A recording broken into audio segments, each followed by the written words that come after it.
नमस्कार, मी प्रशांत कदम. देशाच्या संसदेमध्ये गेल्या 2 दिवसांपासून निवडणूक सुधारणांच्या बद्दल चर्चा चालू आहे आणि त्या चर्चेतलं सर्वात प्रभावी आणि सध्याच्या राजकीय स्थितीचं भीषण वास्तव दाखवणारं एक भाषण तुम्ही आवर्जून ऐकावं यासाठीचा हा व्हिडिओ आहे. भाषण फक्त 15 मिनिटाचं आहे. आवर्जून वेळ काढून पूर्ण ऐका, अजिबात स्किप करू नका. भाषण करणारे नेते आहेत काँग्रेसचे खासदार, काँग्रेसचे माजी दिल्ली अध्यक्ष आणि गेल्या अनेक वर्षांपासून खजिनदार असलेले अजय माकन यांचं. अजय माकन यांच्या भाषणाची शैली ही काही आक्रमक, आवेशपूर्ण आणि लोकांना मंत्रमुग्ध करणारी नाही आहे, पण तरी देखील हे भाषण ऐकल्यानंतर तुम्ही थक्क होऊन जाल. याच्यामध्ये इतके शॉकिंग डिटेल्स आहेत. पहिल्या मिनिटापासून शेवटच्या मिनिटापर्यंत केवळ आणि केवळ आकड्यांवरच ते बोललेले आहेत. कुठेही पल्लेदार विधानं, शेरोशायरी या भाषणामध्ये नाही आहे. केवळ फॅक्ट्स आहेत. अनेकदा फॅक्ट्स किंवा सत्य हे खूप बोरिंग असतं, पण ते समजून घेतल्याशिवाय आपलं आयुष्य सुंदर होत नसतं. आणि म्हणून देशाच्या लोकशाहीला समृद्ध करायचं असेल, त्याची नेमकी आत्ताची अवस्था समजून घ्यायची असेल, तर हे आवर्जून तुम्ही भाषण ऐकलं पाहिजे. सगळ्यात भीषण याच्यातला तो आकडा आहे भाजप आणि काँग्रेसच्या खात्यामध्ये 2004 पासून ते 2024 पर्यंत कसा तिजोरीतला बदल होत गेलेला आहे याच्याबद्दलचा आकडा, आणि त्यानंच त्यांनी त्यांच्या भाषणाची सुरुवात केलेली आहे. माझ्या स्क्रीनवरती मी तुम्हाला हा चार्ट दाखवतोय. 2004 ते 2024 काँग्रेस आणि भाजपच्या तिजोरीमध्ये किती फरक होता सुरुवातीला ते बघा. 2009ला काँग्रेस 221, भाजप 150. म्हणजे काँग्रेसचा जरी जास्त असला तरी तो किती जास्त होता, तर अगदी थोड्याफार फरकानं. पण हाच फरक 2019मध्ये कुठं गेला? काँग्रेस 315 कोटी, भाजप 3562 कोटी आणि 2024मध्ये तर 133 कोटी काँग्रेस आणि भाजप 10,107 कोटी. हे आकडे केवळ बँक अकाउंटमध्ये असलेल्या पैशांचे आहेत. त्याच्या व्यतिरिक्त जी अदृश्य मदत पक्षांना होत असते त्याच्याबद्दल तर बोलायलाच नको. पण देशामध्ये लेवल प्लेइंग फील्ड ज्याला आपण म्हणतो ते आहे का? आणि अजय माकन यांच्या भाषणात त्यांनी हे पण सांगितलेलं आहे की काँग्रेसच्या काळामधली स्थिती नेमकी काय होती.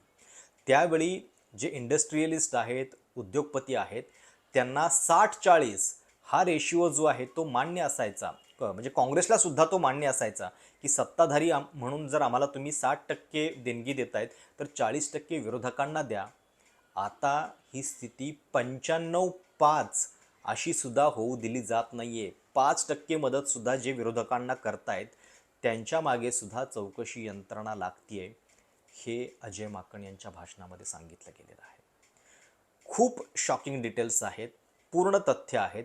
अगदी अमित शहांनी जो दावा केला CCTV फुटेजबद्दल की 45 दिवसांचीच तुम्हाला मुदत असते याचिका करण्यासाठी आणि तोपर्यंत तर आम्ही CCTV फुटेज ठेवतोच आहे, याच्यामध्ये राहुल गांधींना न समजण्यासारखी काय गोष्ट आहे असं त्यांची अक्कल काढत अमित शहा म्हणू पाहत होते. पण त्याच्यातला सगळ्यात बेसिक फरक जो आहे तो अजय माकन यांनी सांगितलेला आहे की 45 दिवसामध्ये मुळात इलेक्शन पिटिशन अनेकदा बोर्डवरच येत नाही आणि ती अनेकदा त्याच्यामध्ये टेक्निकली काहीतरी त्रुटी काढून पुढे ढकलली जाते. आणि अशा वेळी मग 45 दिवसांची ही मुदत काय कामाची आहे हा त्यांचा प्रश्न आहे आणि खूप अस्वस्थ करणारा प्रश्न आहे. आता महाराष्ट्रातल्या सत्ता संघर्षामध्ये वेळ कसा काढला जातो हे तुम्हाला सांगायची गरज नाही आहे. आणि म्हणून इलेक्शन पिटिशनमधला हा 45 दिवसांचा काळ आणि त्याचवेळी CCTV फुटेज नेमकं पूर्णपणे गायब करण्याचं हे जे कारस्थान चालू आहे त्याच्याबद्दल नेमकी स्थिती या भाषणातून व्यक्त झालेली आहे. आणि सगळ्यात महत्त्वाचा मुद्दा, त्या भाषणाकडे जाण्याआधी मुळामध्ये हा बदल मोदी सरकारनं कधी केलेला आहे? हा नॉर्मल परिस्थितीतला बदल नाही आहे. ज्यावेळी हरियाणाच्या निकालाबद्दल कोर्टानं झापलं, कोर्टानं सांगितलं की हे CCTV फुटेज उपलब्ध करून द्या, त्यावेळी झालेला हा बदल आहे. आणि मग इतक्या घाईघाईनं कोर्टाचा आदेश डावलून हा बदल करण्यापाठीमागे नेमका काय हेतू होता हा प्रश्न उरतो.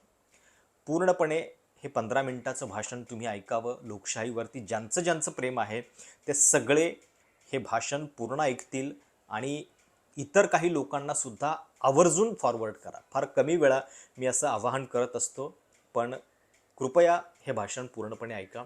माध्यमांमध्ये आपण बघतोय की बातम्या काय चालू आहेत. अमित शहांनी त्या दिवशीचं भाषण संसदेतलं 102 डिग्री ताप असताना दिलं, अशा पद्धतीची बातमी NDTV सारखं चॅनेल देतं आहे. सोबतच ज्या चुकीच्या विधानांचा अमित शहांनी संसदेमध्ये उल्लेख केला त्याच विधानाच्या आधारावरती हेडलाईन दिल्या जात आहेत.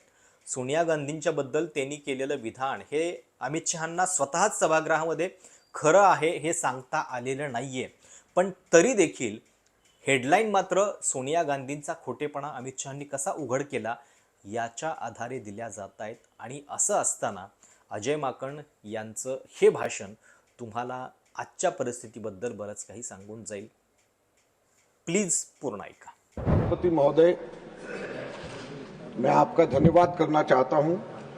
आपने बोलने का मौका दिया और एक बहुत महत्वपूर्ण विषय है चुनाव सुधार का.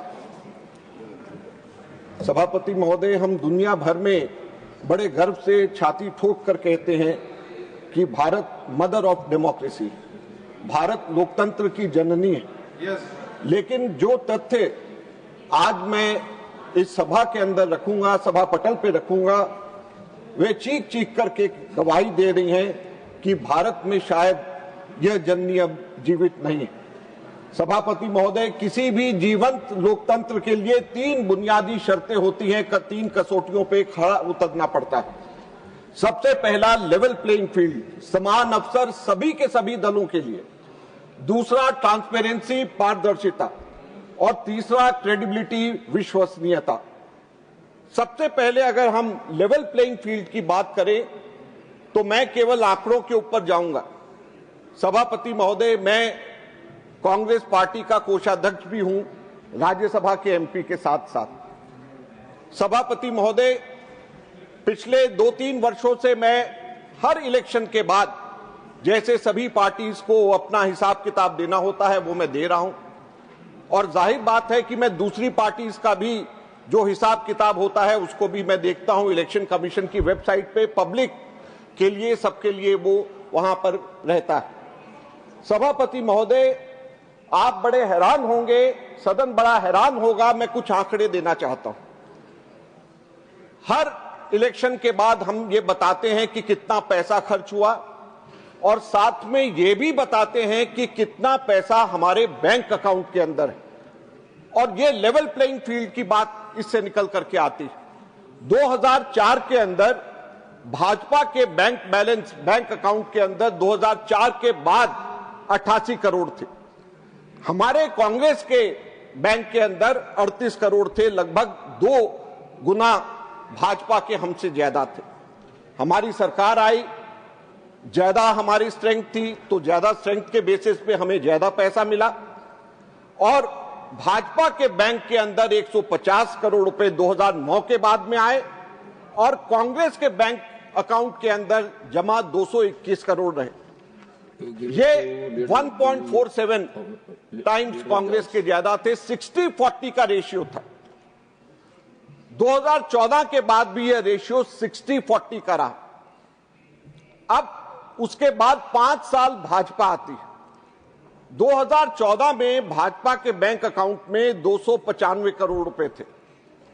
2019 में 295 से ये जंप करके कितना हो गया? 3,562 करोड़ रुपए केवल 5 वर्षों के अंदर. और साथ साथ में कितने गुना कांग्रेस से ये आगे हुआ? 11 गुना कांग्रेस से ज्यादा हुआ. कांग्रेस के 315 करोड़ रुपया कांग्रेस के अकाउंट में था. रेशियो क्या था? 60-40 से कम होकर के ये रेशियो बन गया 90-8 का. उसके बाद में 2024 आता है और चौंकाने वाली फिगर. सभापति महोदय, 3,562 करोड़ से बढ़कर के भाजपा के खातों में कितने पैसे भाजपा के अकाउंट में है? 10,107 करोड़ रुपया. 10,107 करोड़ रुपया. और कांग्रेस के 133 करोड़ रुपया. 75 गुना भाजपा के पास में कांग्रेस से ज्यादा पैसे बैंक अकाउंट के अंदर हैं। तो किस तरीके से लेवल प्लेइंग फील्ड है, किस तरीके से विपक्ष जो है सत्ताधारी पार्टी का मुकाबला करेगी। और रेशियो क्या है? 99:1 का रेशियो। 99:1 के रेशियो में ऑपोजिशन का और रूलिंग पार्टी का पैसा बैंक अकाउंट के अंदर जमा है। किस तरीके से आप सोचते हैं कि लोकतंत्र जिंदा होगा, किस तरीके से आप सोचते हैं कि लेवल प्लेइंग फील्ड यहां पे होगा, ये हम लोगों को समझ नहीं आता। सभापति महोदय, सिर्फ यहीं तक नहीं बात खत्म होती। 2024 के चुनाव से पहले 16 मार्च को चुनाव डिक्लेयर हुआ और उससे एक महीना पहले 13 फरवरी को कांग्रेस के सारे खाते फ्रीज हो जाते, सारे खाते सील हो जाते और इलेक्शन कमीशन को हम लिखते हैं, कोई जवाब उसका नहीं आता। इनकम टैक्स डिपार्टमेंट कांग्रेस को 210 करोड़ रुपए का नोटिस देता और 210 करोड़ का नोटिस देता है, सारे खाते सील हो जाते हैं, चुनाव डिक्लेयर हो जाता। उसके बाद हमारे बैंक अकाउंट से 135 करोड़ रुपया इनकम टैक्स अपने आप बाहर निकाल लेती है और उसके बाद में हमारे खाते 23 मार्च को खुलते हैं, जबकि इलेक्शन डिक्लेयर 16 मार्च को हो चुका है। हम लोग किस तरीके से इलेक्शन की तैयारी करेंगे, किस तरीके से प्रमुख विपक्षी दल इलेक्शन की तैयारी करेगा? लोकतंत्र की रक्षा करना हम सबका फर्ज।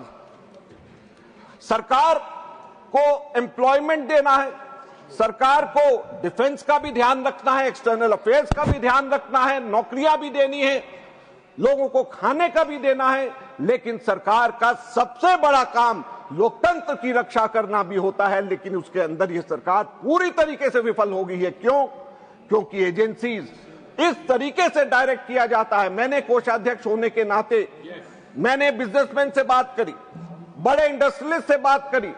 उनका यह कहना है कि कांग्रेस के समय में तो हम 60-40 के रेशियो में हम कर लेते थे, अब 90-10 को छोड़िए 95-5% के रेशियो के ऊपर भी हम लोग आपको नहीं दे सकते। हम लोग जैसे ही देते हैं हमारे पीछे ईडी और आईटी लग जाती है, हमारे को कोई काम नहीं करने। तो किस तरीके से हमारे देश के अंदर लोकतंत्र जिंदा रहेगा? आपने सभापति महोदय हमारे को कहा कि हम लोग अपने रूल्स के अंदर, मर्यादा के अंदर रह करके हम लोग अपनी बात करें, लेकिन जब पारदर्शिता की बात होती है तो बहुत महत्वपूर्ण बात, हरियाणा के अंदर चुनाव हुए, 5 अक्टूबर को इलेक्शन कमीशन ने रात को देर रात डेटा रिलीज किया कि 61.19% की पोलिंग हुई। 6 अक्टूबर को अगले दिन वो 61.19% बढ़ करके 65.65% हो जाता और जब इलेक्शन की काउंटिंग होती है तो ये 68% हो जाता। सभापति महोदय, 61% से 68%, 7% काउंटिंग के अंदर और पोलिंग डे के अंदर वोट परसेंटेज एकदम से कैसे बढ़ गई? कोर्ट जाया जाता। कल मैंने अमित शाह जी की स्पीच लोकसभा वाली सुनी। उन्होंने कहा कि 45 दिन के बाद कोर्ट से आप आदेश करवा लीजिए, 45 दिन के अंदर अंदर हो जाएगा। लेकिन इसके अंदर 10 दिसंबर को पंजाब हरियाणा हाई कोर्ट ने आदेश दिया इलेक्शन कमीशन को कि आप सीसी फुटेज सारी की सारी रिलीज करिए। लेकिन 20 दिसंबर को सीसीटीवी फुटेज रिलीज करने की जगह 10 दिन के अंदर अंदर सेंट्रल गवर्नमेंट ने 93(2) का रूल चेंज करके हमेशा के लिए मना कर दिया कि अब ये सीसीटीवी फुटेज हम नहीं दे सकते। तो क्या ये ट्रांसपेरेंसी? जब कोई गलत कार्य नहीं हुआ तो क्यों छुपाया जा रहा है? हाई कोर्ट के ऑर्डर्स को क्यों इस तरीके से दबाया जा रहा है?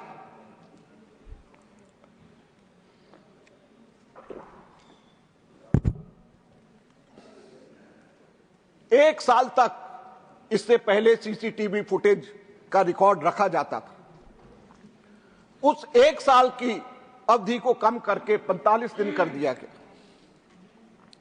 कल अमित शाह जी कह रहे थे कि 45 दिन के अंदर कोई जाकर के इलेक्शन पिटीशन फाइल करे और कोर्ट से आदेश ले आए, हमने तो नहीं रोका। लेकिन इसके अंदर एक कैच है। इलेक्शन पिटीशन मेरे भी खिलाफ 2 बार हुए हैं, मैंने भी 1 बार खिलाफ में डाला है। 45 दिन का डेडलाइन इलेक्शन पिटीशन फाइल करने का होता है और 99.9% टाइम्स पे टेक्निकल ग्राउंड्स के ऊपर इलेक्शन पिटीशन के ऊपर ऑब्जेक्शन लगता है। और जैसे ही टेक्निकल ग्राउंड्स के ऊपर ऑब्जेक्शन लगता है, कई कई साल ये इलेक्शन पिटीशन चला जाता है और 45 दिन की बात छोड़िए, 1 साल के अंदर भी उसका फैसला नहीं हो सकता और वो डायरेक्शंस हाई कोर्ट या दूसरी कोर्ट्स नहीं दे सकती। तो किस तरीके से हम ये उम्मीद करेंगे कि ट्रांसपेरेंसी रहेगी, लोगों की शिकायत होगी तो कहां पे जाएंगे? यही नहीं, दूसरा एक उदाहरण कर्नाटक के अलंग का मैं देना चाहूंगा। सभापति महोदय, अलंग विधानसभा के अंदर दिसंबर 2022 से फरवरी 2023 के बीच 6018 मतदाताओं के नाम के हटाने के आवेदन आते। बाद में यह पता चला, जब कंप्लेंट हुई, सीआईडी ने जांच किया कि 5994 आवेदन जाली है। 6018 में से 5994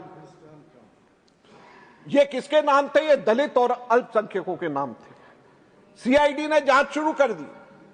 चुनाव आयोग से सिर्फ एक छोटी सी जानकारी मांगी कि जिन कंप्यूटर से ये फर्जी फॉर्म भरे गए थे उनका आईपी एड्रेस और पोर्ट नंबर दीजिए। सीआईडी ने 1 बार नहीं, 2 बार नहीं, कई कई बार इलेक्शन कमीशन को लिखा, लेकिन इलेक्शन कमीशन से कोई जानकारी नहीं आई। बाद में एसआईटी गठित हुई तो यह पता चला 80 रुपए प्रति वोट काटने का धंधा चल रहा था और चुनाव आयोग पुलिस की मदद करने की बजाय जांच को ब्लॉक कर रहा था। क्या वोट चोरों को बचाना ही अब चुनाव आयोग का काम रह गया? सभापति महोदय, मैं किसी एक व्यक्ति की बात नहीं कर रहा, पूरे के पूरे चुनाव आयोग को अपनी विश्वसनीयता बनानी पड़ेगी, क्रेडिबिलिटी बनानी पड़ेगी। अगर क्रेडिबिलिटी और विश्वसनीयता नहीं अक्षुण्ण रखी जाएगी तो लोकतंत्र खत्म हो जाएगा, लोकतंत्र मर जाएगा। अगर अंपायर ही एक टीम की जर्सी पहन लेगा तो दूसरी टीम क्या करेगी? अंपायर ही अगर मैच फिक्स कर लेगा तो खिलाड़ी क्या करेगा? सुप्रीम कोर्ट ने मार्च 2023 में ऐतिहासिक फैसला दिया कि चुनाव आयुक्तों की नियुक्ति एक निष्पक्ष कमेटी को करनी चाहिए ताकि सत्ताधारी पार्टी के अधीन कार्यपालिका को पूरी शक्ति ना दी जाए। और उन्होंने कहा प्रधानमंत्री, विपक्ष के नेता और चीफ जस्टिस ऑफ इंडिया, ये 3 की कमेटी होनी चाहिए। मार्च 2023 में सुप्रीम कोर्ट ये कहता है और दिसंबर 2023 में कानून बदल करके चीफ जस्टिस को बाहर करके एक और कैबिनेट मिनिस्टर को डाल दिया जाता है। 2.1 से 2:1 से फैसला अगर करना है तो ये पहले से ही फैसला कर दिया जाता है। तो ये मैच फिक्सिंग नहीं है तो क्या है? सभापति महोदय, यही नहीं, कानून बदल करके चुनाव आयुक्तों को किसी भी क्रिमिनल या सिविल एक्शन से टोटल इम्यूनिटी दे दी गई। चाहे वो कितना भी पक्षपात करे, कोई उनके ऊपर उंगली नहीं उठा सकता, कोई उनके ऊपर कानूनी कार्रवाई नहीं कर सकता। मैं आपके माध्यम से पूछना चाहता हूं सभापति महोदय, अगर कोई गलत कार्य नहीं किया तो डर किस बात का? अगर कोई गलत कार्य नहीं किया तो छुपाया क्यों जाता है? ट्रांसपेरेंसी क्यों हो रही है, क्यों रोकी जा रही है? अगर कोई गलत काम नहीं किया जा रहा तो इम्यूनिटी की क्या जरूरत है? आज सबसे बड़ा प्रश्न ये उठता है। एसआईआर के ऊपर पूरे देश की बात है, आपने उसके ऊपर कंडीशंस लगाया है, मैं उसको फॉलो करूंगा। यह बात तो प्रश्न उठता है कि 44 से ज्यादा बीएलओज ने क्यों आत्महत्या करी? बर्डन ऑफ प्रूफ आज सरकार को अपना जो उसको करना चाहिए उसकी जगह नागरिकों के ऊपर डाल दिया गया। बिहार में आधार कार्ड सुप्रीम कोर्ट ने कहा सबूत होना चाहिए, लेकिन बावजूद उसको नहीं माना गया, सुप्रीम कोर्ट के आदेश को नहीं माना गया। तो सभापति महोदय, इन सब चीजों के ऊपर प्रश्न तो उठते ही हैं। हम लोग बेशक कानून के दायरे में, रूल्स के दायरे में पूछ रहे हैं, लेकिन ये सब प्रश्न तो उठते ही हैं। बिहार के चुनाव हुए, क्या हुआ? जब तेलंगाना में कांग्रेस की सरकार किसानों को मदद देना चाहती थी तो चुनाव आयोग ने आचार संहिता, मॉडल कोड ऑफ कंडक्ट का डंडा चला करके रोक दिया। हिमाचल में हमारी सरकार महिलाओं को 1500 रुपए देना चाहती थी और फॉर्म भर रहे थे तो रोक लगा दिया मॉडल कोड ऑफ कंडक्ट के। बिहार चुनाव के दौरान आचार संहिता लागू होने के बावजूद एनडीए सरकार ने 10,000 रुपया सीधे लाखों महिलाओं के खाते में ट्रांसफर किया। विपक्ष करे तो रेवड़ी और आचार संहिता का उल्लंघन, और अगर पक्ष करे तो वो जन कल्याण। ये दोहरा मापदंड नहीं चलेगा, इसको ठीक करने की जरूरत है, ये मैं कहना चाहता हूं। सभापति महोदय, आज चुनाव आयोग मशीन रीडेबल वोटर्स रोल देने से मना कर रहा है। आज चुनाव आयोग आईपी एड्रेस छिपा रहा है जो लोग वोट चोरी करते हैं। आज चुनाव आयोग 45 दिन के सबूत मिटा रहा है, 45 दिन के अंदर। आज चुनाव आयोग सरकार की कठपुतली बन चुका है। सत्ताधारी दल ईसी अपॉइंट कर सकता है, ईसी को कानूनी इम्यूनिटी दे दी गई। अगर लोकतंत्र के इन तीनों स्तंभों में समान अवसर, पारदर्शिता और विश्वसनीयता को नहीं बचाया गया तो यह सदन सिर्फ एक इमारत बनकर के रह जाएगा। आप इसे लोकतंत्र का मंदिर कहेंगे, लेकिन रह जाएगा ये केवल ढांचा, क्योंकि इस मंदिर में ना तो कोई भगवान बसेंगे, ना होगा कोई देवी देवता, रह जाएगा केवल ढांचा। हमें याद रखना चाहिए, आप नियम बदल सकते हैं, आप अंपायर खरीद सकते हैं, लेकिन आप जनता की आवाज को हमेशा के लिए नहीं दबा सकते। धन्यवाद।